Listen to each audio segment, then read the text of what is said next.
निश्चित रूप से होगा और 25 तक हर व्यक्ति को सर पर छत देने के लिए प्रधानमंत्री जी संकल्पित है कि हम हर गरीब आदमी को सर पर छत देंगे।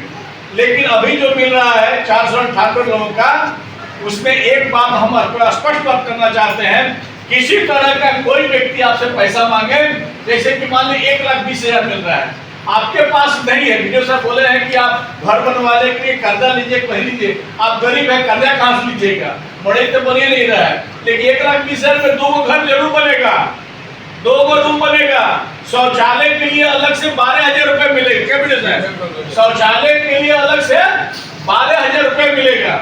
तो मान लीजिए कि 1,20,000 में 2 घर आसानी से बन सकता है। ऐसी बात नहीं कि नहीं बन सकता है, 2 रूम बन जाएगा, थोड़ा सा घेरा घुरी हो जाएगा। और अगर मान लीजिए आप बहुत 4-5 घर बनाना शुरू करते हैं तो ना आपके पास कर्जा मिलता है और ना जमीन है कि बेच करके घर बनाइएगा, तो वो अधूरा रह जाएगा। और जब वो अधूरा रह जाएगा तो बाकी किस्त भी वीडियो साहब आपको नहीं देंगे, नहीं देंगे। बात सुन लीजिए पहले, तो जितना मिल रहा है उतना में बनवाइए, फिर आपके पास पैसा होगा तो उसमें जोड़ करके आगे बनवाइएगा। लेकिन जब तक उसका आगे वाले पैसा मिला तो आपको उसमें ये उठवाइए, फिर ऊपर उठवाइए, फिर आपका सेकंड किस्त मिलेगा, थर्ड किस्त मिलेगा। जब आप छत करने जाइएगा तब भी आपको किस्त मिलेगा। लेकिन अब मान लीजिए कि 5 घर का अपने दिवा दिए, पैसा देने में लग गया, उसके बाद आपका नहीं मिला, तो ना आपको मिलेगा फिर पैसा, ना वीडियो साहब आपको देंगे। अब वीडियो साहब चढ़ाई करेंगे कि भाई आप घर नहीं बनवा रहे हैं, आप घर नहीं बनवा रहे हैं। तो एक बात दिमाग से आप साफ रखिए कि आपके पास अगर पैसा है तो मिला करके बनाइए, आपके पास कर्ज मिलने वाला है तो मिलाकर बनवाइए। लेकिन आप गरीब हैं, जब आपका घरे नहीं है, बड़े का घर है, तो आपको ना पैसा मिलेगा ना कर्ज मिलेगा। तो जितना पैसा मिल रहा है उसमें 2 कमरा हो, आगे घेरा हो, एक शौचालय के लिए 12,000 बन रहा है। जितना पैसा मिल रहा है उतना ही तो बनवाइएगा और छत तक बनवाइएगा, तो भी आपको 1,20,000 रुपया मिलेगा। नहीं तो फिर आप दौड़ते रहिएगा, प्रखंड कार्यालय का चक्कर काटते रहिएगा, आगे गांव में भी आपको कर्जा नहीं मिलेगा, जमीन नहीं कि बेच कर घर बनवाइएगा। आपको रखने के लिए आप ऐसे भी 1-2 मड़ई में रहते हैं जी, क्या मुखिया जी, आपके यहाँ तो पंचायत में है 1 मड़ई में रहने वाले लोग 2 मड़ई में रहने वाले, तो मान लीजिए 1 मड़ई में 2 मड़ई में आप गुजर कर सकते हैं, तो 1,20,000 रुपए में 2 कमरा बन सकता है कि नहीं? बोलिए ना मुखिया जी, बन सकता है ना? तो बन सकता है। उसके बाद 12,000 का शौचालय का आपका होगा तो मिलेगा। 1,20,000 में से 1 रुपया भी अगर कोई मांगता हो तो आप एसडीओ साहब से बोलिए, वीडियो साहब से बोलिए, और नहीं होता मुखिया जी के माध्यम से आप हमसे भी डायरेक्ट बोलिए। 1 रुपया आपको 40,000 का प्रथम किस्त जाएगा। अब कोई बिचौलिया कहेगा कि ना हम कराए, हमको निकाल करके पहले दे दीजिए, कोई नहीं किया है कि आपको निकाल करके दीजिएगा। नहीं तो जाने के बाद भी लोग पैसा मांगते हैं, निकाल करके खाता में से दे दीजिए, और लोग दे देता है। हम लोग देखते हैं देहात में कि खाता में पैसा डाला जाता है और खाता में से निकाल करके लोग बिचौलिए को देता है। ऐसा होता है मुखिया जी, ऐसा होता है। तो मान लीजिए खाता में गया मेरा, हम ही पैसा निकाल कर उसको दे दिए, तो हम कह रहे लेकिन हमसे रुपए ले ले। तो मान लीजिए दोषी तो आप भी हो, जब आपके खाता में गया है, आपके खाता से कोई छीन तो नहीं रहा है, ये पैसा आपके खाता में जाएगा। किसी भी बिचौलियों को निकाल करके आपको नहीं देना है।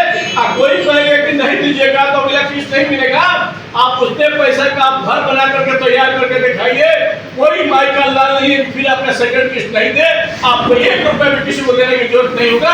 आप एकदम स्वस्थ रहे, और एकदम कोई भी अगर गलती करता है तो उसकी सूचना आप हम लोग को दे, प्रमुख जी के प्रतिनिधि को दे, हमको दे, वीडियो साहब को दे, और आपको निष्पक्ष भाव में आपकी सब जगह होगा, इसमें कहीं दिक्कत नहीं होगा।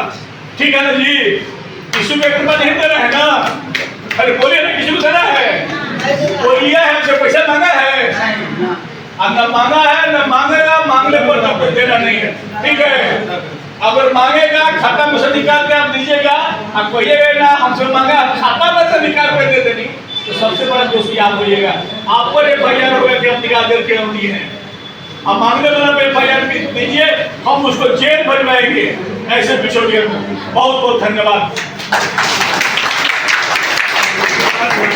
कहीं ये सब घटनाएं देखने को भी आती हैं। और मैं जब अपने शिक्षण के दौरान था सर्विलियो में बघा 1 में, वहाँ मैंने आवास संरक्षक को बर्खास्त कराया, सर्विस से रिमूव हुआ था इन्हीं सब कारणों से। ऐसी कोई शिकायत आती है तो आप लोग बेधड़क बताएंगे। प्रखंड कार्यालय में वहाँ सुनवाई नहीं होती है तो हमारा कार्यालय है, हमारे यहाँ आवेदन देंगे, उसकी जांच करा ली जाएगी। और आपसे हो सकता है कि पहले लेवल पे ही पैसा मांग लिया जाए, या हो सकता है कि आपको पहली किस्त अगर जारी हो भी गई तो जब दूसरी किस्त आपको जारी होनी होती है, फील्ड लेवल पे जब अपना घर आप बनाएंगे उस समय भी हो सकता है कि आपसे पैसे की मांग की जाए किन्हीं के द्वारा, उसकी भी शिकायत आप लोग कर देंगे, दूसरी तीसरी या जिसकी किस्त। एक और चीज आप लोग से अनुरोध करना चाहेंगे कि कई बार ये भी हो जाता है कि कोई भी दलाल सक्रिय हो जाता है और ऑफिस के नाम पे भी पैसा मांग लेता है। जैसे हम लोग को सुनने में आता है कभी साइबर कैफे वाला आपसे बोल देगा कि हमको पैसा दे दीजिए, हम करा देंगे। तो उन सब चक्करों में आप लोग ना पड़े, सीधा ऑफिस को अप्रोच करें, वीडियो साहब से मिले या आवास पर हमसे मिले, दिक्कत हो तो हमसे मिले, बताएं अपनी समस्याएं, लेकिन हवा में कोई भी चीज किसी को पैसा दे जाकर नहीं दे देना है। ये आप लोग के स्तर से भी जागरूकता रखनी होगी। सारी गलती कार्यालय की नहीं होती है। कई बार क्या होता है कि हम लोग दलालों के चक्कर में खुद अपनी प्रवृत्ति से पड़ जाते हैं। हम नहीं चाहते कि हमको लाइन में लगना पड़े, हम नहीं चाहते हमको विभिन्न दस्तावेज बनाना पड़े, कुछ कराना पड़े। आपको पता है कि हर चीज में अब सरकारी कार्यालय है तो लाइन लगना भी लाजमी है, उसमें लाइन लगेगा, लाइन लग के आपको दस्तावेज बनवाना पड़ेगा। थोड़ी दिक्कतें होंगी क्योंकि भारत की जनसंख्या बहुत अधिक है। हम लोग आज बिहार में जितनी जनसंख्या उतने में कई यूरोपियन कंट्रीज बसे हुए हैं उनकी जनसंख्या में। तो ये चीज थोड़ा सा आप लोग की तरफ से भी कॉपरेशन चाहिए होगा कि आप लोग सरकार पर भरोसा रखें, पदाधिकारियों पर भरोसा रखें। सारे लोग भ्रष्ट नहीं होते हैं, आपको अप्रोच करना पड़ेगा, अप्रोच करके अपनी समस्या बतानी पड़ेगी। मैं यहाँ अनुमंडल प्रशासन का हेड होने के नाते आपको आश्वस्त करता हूँ कि कहीं से कोई भी दिक्कत नहीं होगी। अगर होगी तो दोषियों को सजा भी दिलाई जाएगी विभाग के तरीके से। Thank you.